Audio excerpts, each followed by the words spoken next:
Let's look how 2025 is going to look like for the MCJ Studio art practice. Because I got a couple of ideas I need to run by you. All right? Get your goodies, get your snacks. The show is about to start.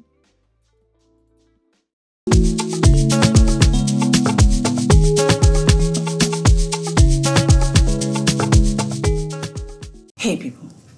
Welcome back. Hold up, y'all. Oh, Jesus. Let me get my mic on. Is it on? Is it on? So I'm sitting here and I like to contemplate about things. You already know I'm a thinker. Okay, you already know that I'm a thinker. I like to think. We need to expand the collection for 2025. Did I say we? I have to do it. I know. I have to do it. Wait a minute. Let me check something because, yeah, I needed to check my mic because I'll be damned if I'm recording this again. Okay. The art practice is going to stay the same. I definitely will be continuing telling the stories of people from the Afro-Caribbean diaspora, the Americas, diaspora who are living in the Western world and talking about our lives, the things that interest us, are against us, are for us, whatever falls in that category. The other things, however, is me looking at what is affecting me, influencing me, what is still inspirational to me, and are there maybe things that I want to add or subtract from that, right? Within that particular context. So one of the things that I definitely am looking at currently at the collection is that it's evergreen. It's timeless.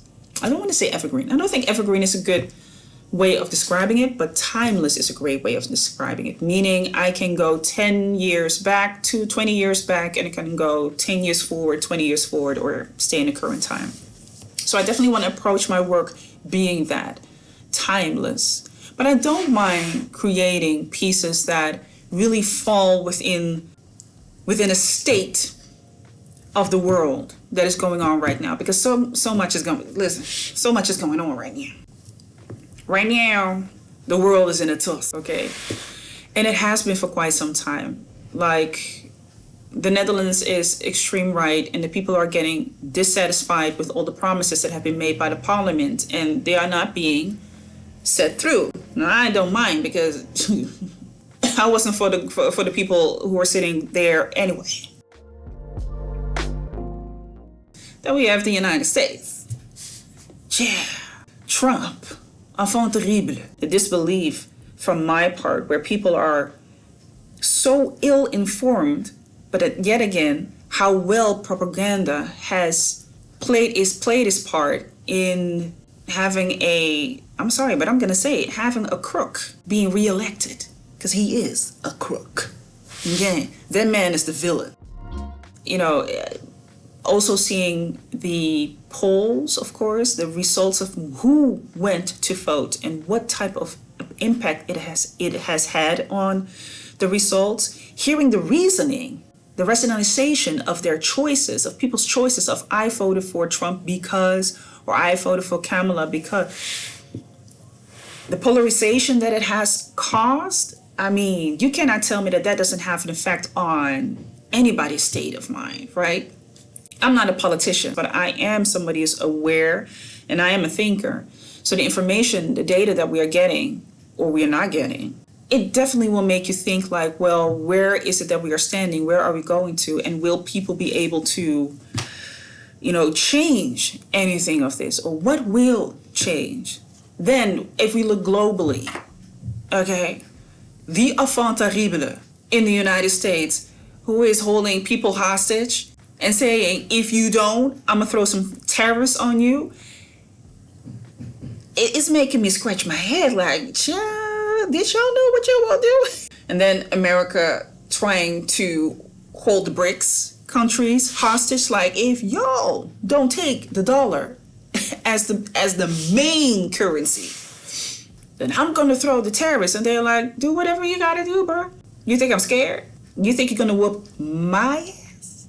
You think you're going to whoop my ass? I like to see that happen. We see how propaganda has made people believe that the other person is the fault, is the cause of is the problem. And where have we seen that before? Second World War? Anybody? First World War? Anybody? And I can go even further back how they got that from where? United States? Anyone?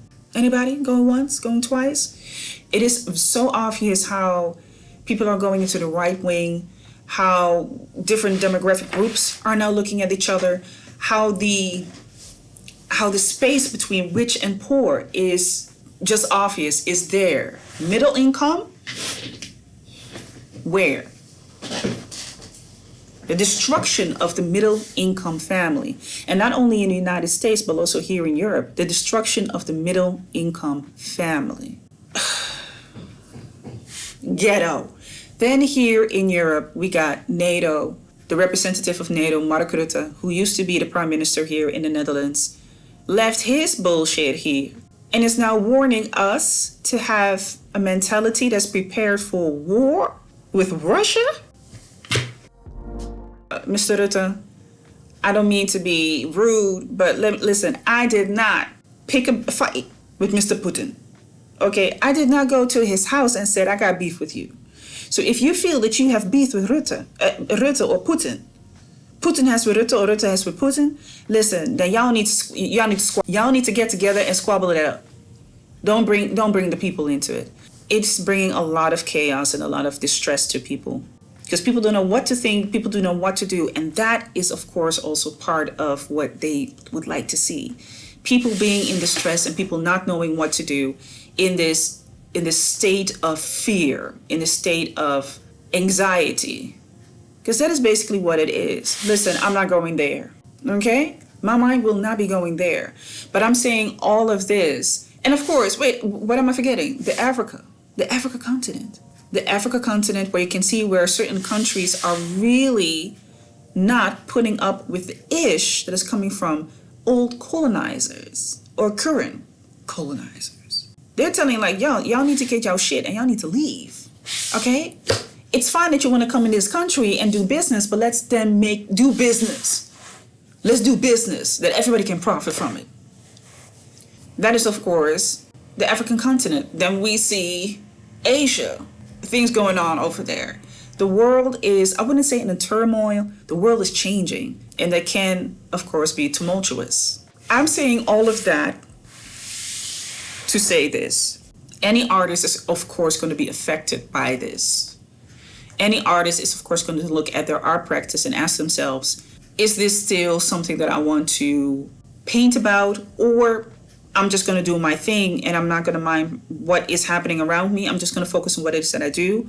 Or wait a minute, this has an effect on the people and we need to talk about it. We need to show it. So I think any particular artist will, of course, have their own view on it, their own perspective. But you cannot say that it will not affect you because you are part of a human community. Okay, this is a global human community. So we all are affected by what is happening around us. That's why I'm mentioning all of those examples. So I'm the same. I cannot say that I'm not affected by it. When, a couple of years back when Floyd was killed, murdered, basically, I created this painting. And the painting stood for the discomfort and the disappointment of seeing what Black people had to go through in America. What they go through, standing for a flag, because if you look at the background, you can vaguely see the flag that I've painted there. Standing for the flag, being asked to stand for something, but they actually can't. Just disappointment, just being tired, just all of the things, child. So that was my reflection. That was my perspective on, man, this is some bullshit. Would I create more work like that? I don't want to say that I want to create more political work, but I'm definitely looking at how are people affected by that, because eventually that's part of my art practice. So I definitely want to be looking at that the coming year. When it comes to inspiration, right, things that inspire me, people that inspire me, I have to say nothing really changed. I still have, my roster of artists that I'm really inspired by, that I absolutely love their work. When I see it on my timeline, I will stop, I will admire it, I will,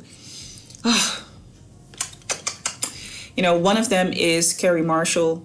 He has some work that I find very relatable. He has a beautiful way of just painting everyday people in normal daily life. But because politically we are Black people, different subjects, different outcomes, it goes, in many different directions, but all very cohesive when it comes to the style that he uses. You can definitely see that he experiments with different topics and also different ways of how he puts it on canvas. So meaning he doesn't change the method, but the subject that comes to that. So first it can be people, but it can also be entities. My favorite painting from him of him is this one. When I saw that in real life, I think that was 2 years ago.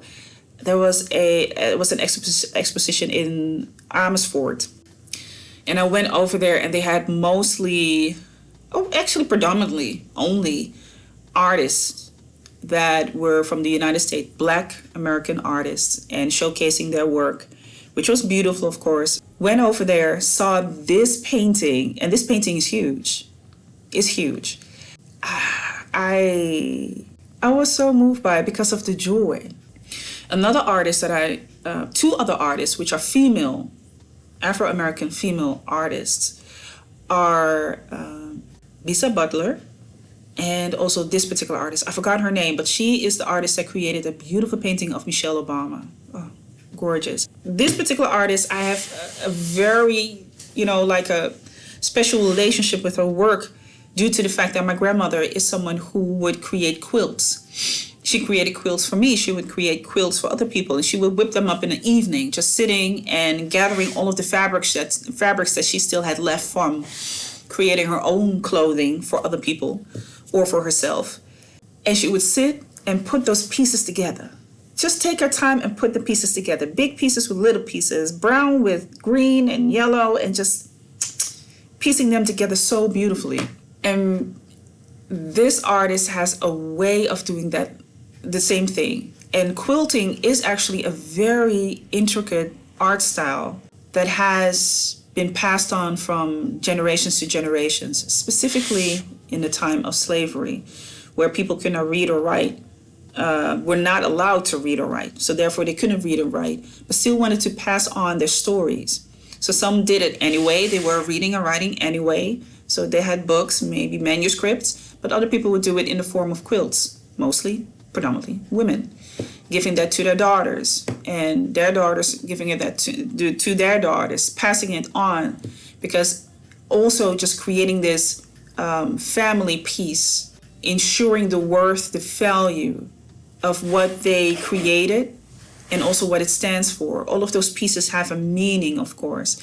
And you see it back in her work as well. The use of beautiful, beautiful colors. Her work is timeless. Or just speaking to a certain time from there as well.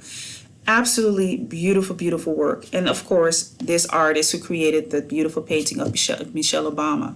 What is obvious in her art is that, and others also just showing everyday life and emphasizing everyday life, the simplicity of it, which makes it also so complex.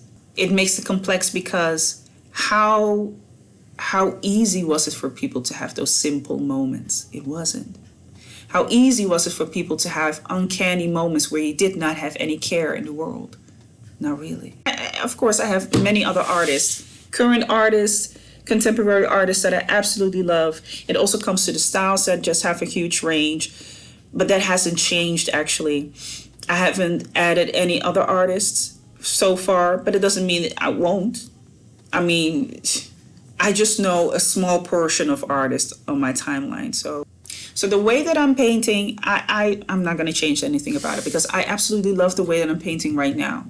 I've seen so much progression. That doesn't mean that I won't progress further, that I won't develop myself further. But what I mean by that is just the way that I put it on canvas. I love that. I love how I do that. So I won't be changing anything about that at all. So that will be continuing. I definitely want to develop certain areas of technical skills. Okay. I definitely want to do that because I don't know it all. And I've discovered, of course, with the last painting that I created, you know, where the varnish was completely blotched. And fortunate enough for me, I figured out how I can hopefully solve it. I haven't done it yet, but I definitely need to solve it in that particular way. I do not know enough about the technical aspects. Certain things I do, but I don't want to, you know, I don't want to do that. But sometimes it's just the only way to figure that out. I don't know everything. So I definitely want to learn some technical aspects. I think I also want to go deeper into color theory when it comes to oil paint and things like that, into color theory. Another thing that I still want to dive further into is, of course, digital work. And all other things. They are great. They're fine as they are. They're fine as they are. Don't want to change a damn thing about it. The last thing that I want to talk about, of course, is how do we plan this? Now, one thing I'm not going to do is be like, well, I need to have these type of subjects in my roster. I'm not going to do that because, hey, there's so many things happening. I might be interested in it at first, and later on, I might be like, dude, we're not going to do that. So my mind can change about certain things. What I would like to see is that there is a number, an X amount of pieces that I want to create when it comes to the paintings. So for instance, every quarter I want to have 4 to 5 pieces at minimum and see at the most what we can create. So definitely want to go into that. Also smaller pieces that will still continue creating smaller pieces, having the 60 by 80, which I believe is a perfect portrait size, having smaller pieces, also having affordable pieces in the roster, kind of, you know, mixing it up a little bit and see what will come out of it. Okay, so let me know what it is that you think, how you are going to go about it for the coming 2025. Okay, you ready? Or is this now the first time that you're going to think about it? Like, share, and subscribe. And you know there's always an artist that can use this information. See you next time.